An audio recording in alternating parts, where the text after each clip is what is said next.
Kita mulai dengan awal mula sejarah filsafat barat, yakni di zaman Yunani arkaik. Cara berpikir orang-orang di zaman itu bersifat mitologis. Artinya, para pujangga besar di zaman itu membuat mitos-mitos guna menjawab pertanyaan-pertanyaan eksistensial kehidupan manusia. Keberadaan alam semesta baik yang kelihatan maupun yang tidak kelihatan dijelaskan secara mitologis, berdasarkan imajinasi religius, dan dikemas dalam puisi-puisi mitis tanpa dasar yang faktual, melainkan fiksi yang supernatural. Dua nama yang terkenal dari masa ini adalah Homeros dan Hesiodos. Mereka sebenarnya bukan figur individual, melainkan nama yang mewakili para editor atau para pujangga yang mengembangkan mitologi yang sama. Mereka menjelaskan segala sesuatu seperti penciptaan alam semesta, kodrat dan nasib manusia dengan menggunakan puisi mitis yang indah, menyentuh jiwa, menggerakkan imajinasi dan menumbuhkan kepercayaan kepada para dewa-dewi yang mengatur kehidupan seluruh isi jagat raya ini. Homeros menghasilkan dua karya yang sangat masyhur, Ilias dan Odysseus. Ilias berkisah tentang 10 tahun perang Troy, di mana pasukan tentara Yunani yang tergabung dari berbagai kerajaan Yunani berusaha menyerang dan mengalahkan kerajaan Troy. Sedangkan Odysseus berkisah tentang perjalanan pulang Raja Ithaka bernama Odysseus ke negerinya setelah Troy berhasil dikalahkan. Perjalanan itu memakan waktu 10 tahun. Hesiodos menghasilkan satu karya mitis yang sangat foundasional bagi kehidupan orang-orang Yunani. Karya itu berjudul Theogonia atau kelahiran para dewa dan dewi.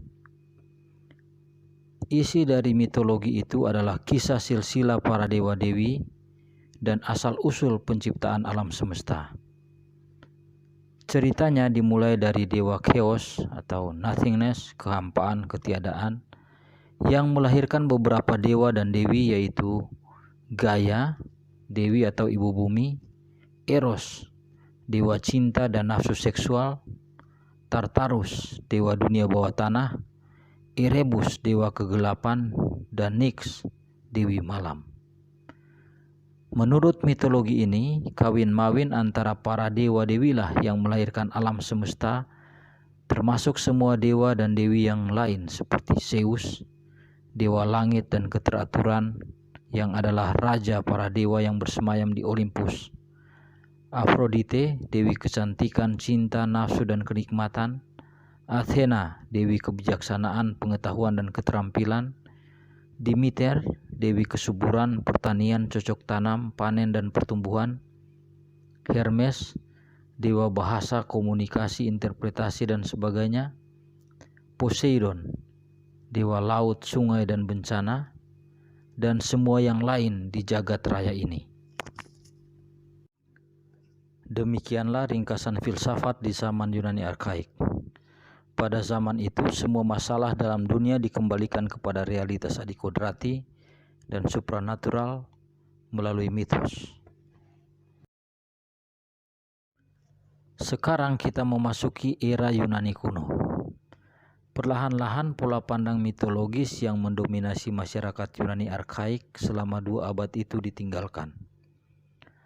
Latar belakangnya adalah perkembangan yang luar biasa dalam peradaban Yunani sejak abad ke-6 sebelum Masehi, yang ditandai oleh kemajuan masyarakat perkotaan dan diikuti dengan urbanisasi yang membentuk polis-polis, yakni komunitas masyarakat urban perkotaan, seperti Athena, Sparta, Korintus, dan sebagainya, yang mengorganisasi dirinya secara independen dalam bidang politik, sosial, budaya, ekonomi, dan pertahanan. Itulah konteks yang merubah tatanan sosial dan juga pemikiran di masa Yunani kuno. Warga polis mulai mengelola komunitasnya secara demokratis dengan mengadakan musyawarah-musyawarah demi mencapai mufakat. Dalam konteks seperti itu, orang perlu berargumen secara rasional dan logis. maka mereka perlu berpikir kritis dan masuk akal demi menghasilkan pandangan yang meyakinkan dan dapat diuji serta dipertanggungjawabkan secara rasional. Maka terjadilah perubahan metodologis dalam berpikir dan berfilsafat dari cara pandang mitologis di zaman arkaik menuju cara pandang yang rasional di zaman Yunani kuno. Inilah era kelahiran filsafat yang sesungguhnya, yakni filsafat sebagai sebuah metode berpikir yang rasional dalam mencari jawaban atas pertanyaan-pertanyaan kehidupan. Di era Yunani kuno ini, orang mulai menalar tentang Tuhan, alam semesta, adat kebiasaan, politik, moralitas, keutamaan hidup, tujuan hidup secara rasional. Bukan semata-mata bergantung pada tradisi atau cerita-cerita mitos ataupun doktrin dan perintah religius dari dewa-dewi, melainkan berdasarkan kajian akal yang sehat dan logis. Era filsafat Yunani kuno memulai dengan suatu proyek besar, yaitu usaha untuk mencari jawaban atas pertanyaan tentang asal-usul dan kodrat dari alam semesta. Para filsuf yang terkenal di awal zaman ini adalah para fusikoi. Nama fusikoi diberikan kepada mereka karena secara umum mereka mengkaji dan mencari tahu tentang fusis atau unsur utama yang bersifat tetap dan mendasar bagi keberadaan segala sesuatu. Singkatnya, mereka mengkonstruksi pemikiran tentang unsur hakiki, kodrat, atau unsur awal dari alam semesta. Berbeda dengan para pemikir di zaman Yunani arkaik yang mengaitkan asal-usul alam semesta secara mitologis dan menghubungkannya dengan dewa-dewi, para filsuf Yunani kuno ini menjelaskannya melalui pengamatan indrawi akan alam itu sendiri, pengamatan indrawi akan alam semesta, dengan menjelaskannya secara rasional. Adalah Thales, filsuf yang dicatat sejarah sebagai filsuf pertama yang mengkaji asal-usul alam semesta ini. Ia tinggal di Miletos, suatu daerah yang banyak air karena dikelilingi oleh laut dan sungai. Dari pengamatannya terhadap alam sekitar, Thales merumuskan bahwa alam semesta ini berasal dari air. Artinya, unsur dasar dari alam semesta terbuat dari air. Gagasan Thales ini didasarkan pada pengamatannya bahwa manusia misalnya berasal dari sperma atau taspermata, air mani, yang mana unsur utamanya adalah air. Demikian pun benih yang lain.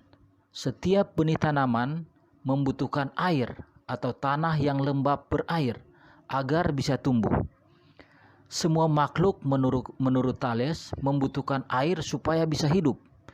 Begitupun ketika meninggal, jasad makhluk hidup akan membusuk dan mencair. Salah satu murid yang fenomenal dari Thales bernama Anaximandros. Ia menolak pemikiran gurunya dan menjelaskan bahwa asal-usul alam semesta tidak hanya berasal dari air, karena air tidak sanggup merangkum semua realitas yang ada. Misalnya saja api, panas, dan kekeringan.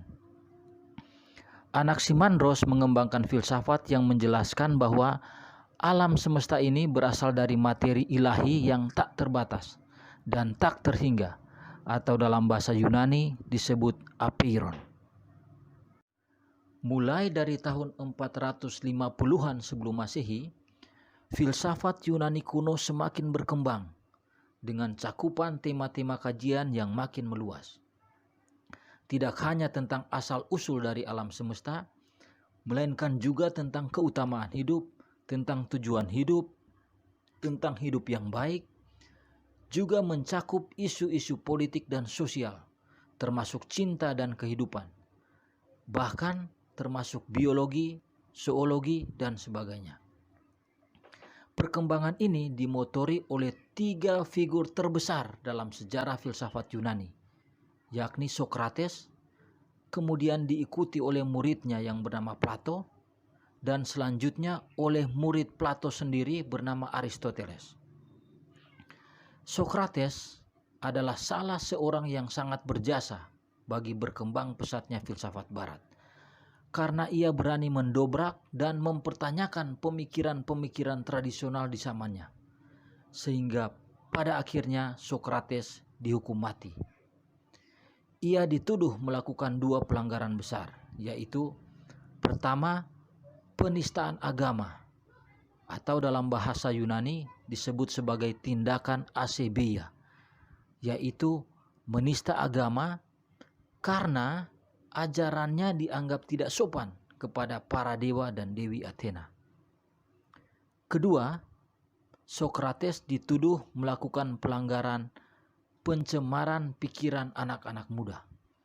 Ia dituduh telah merusak pemikiran anak-anak muda karena mengajari mereka untuk mempertanyakan tradisi yang ada, tradisi yang sudah berlaku umum, dan yang telah diturunkan dari generasi ke generasi.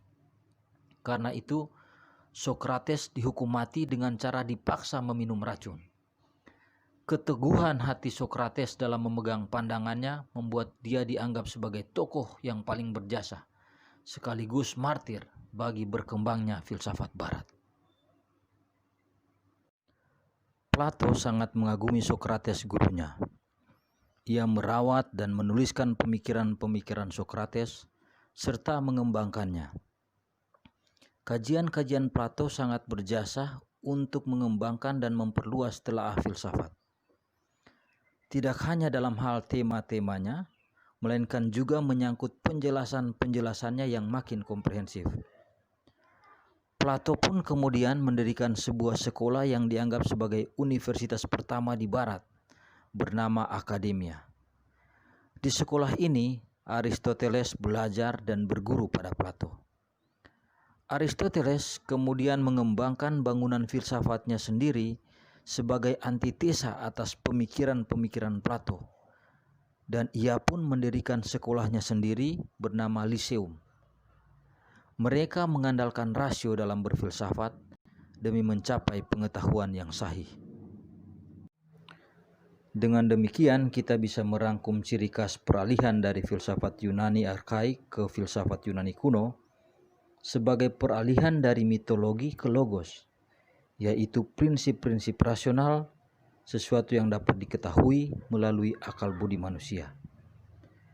Logos itu pun diartikan sebagai kata-kata yang masuk akal, yang menjadi pengetahuan yang sejati, ataupun kebenaran, kebaikan, keagungan, dan keindahan.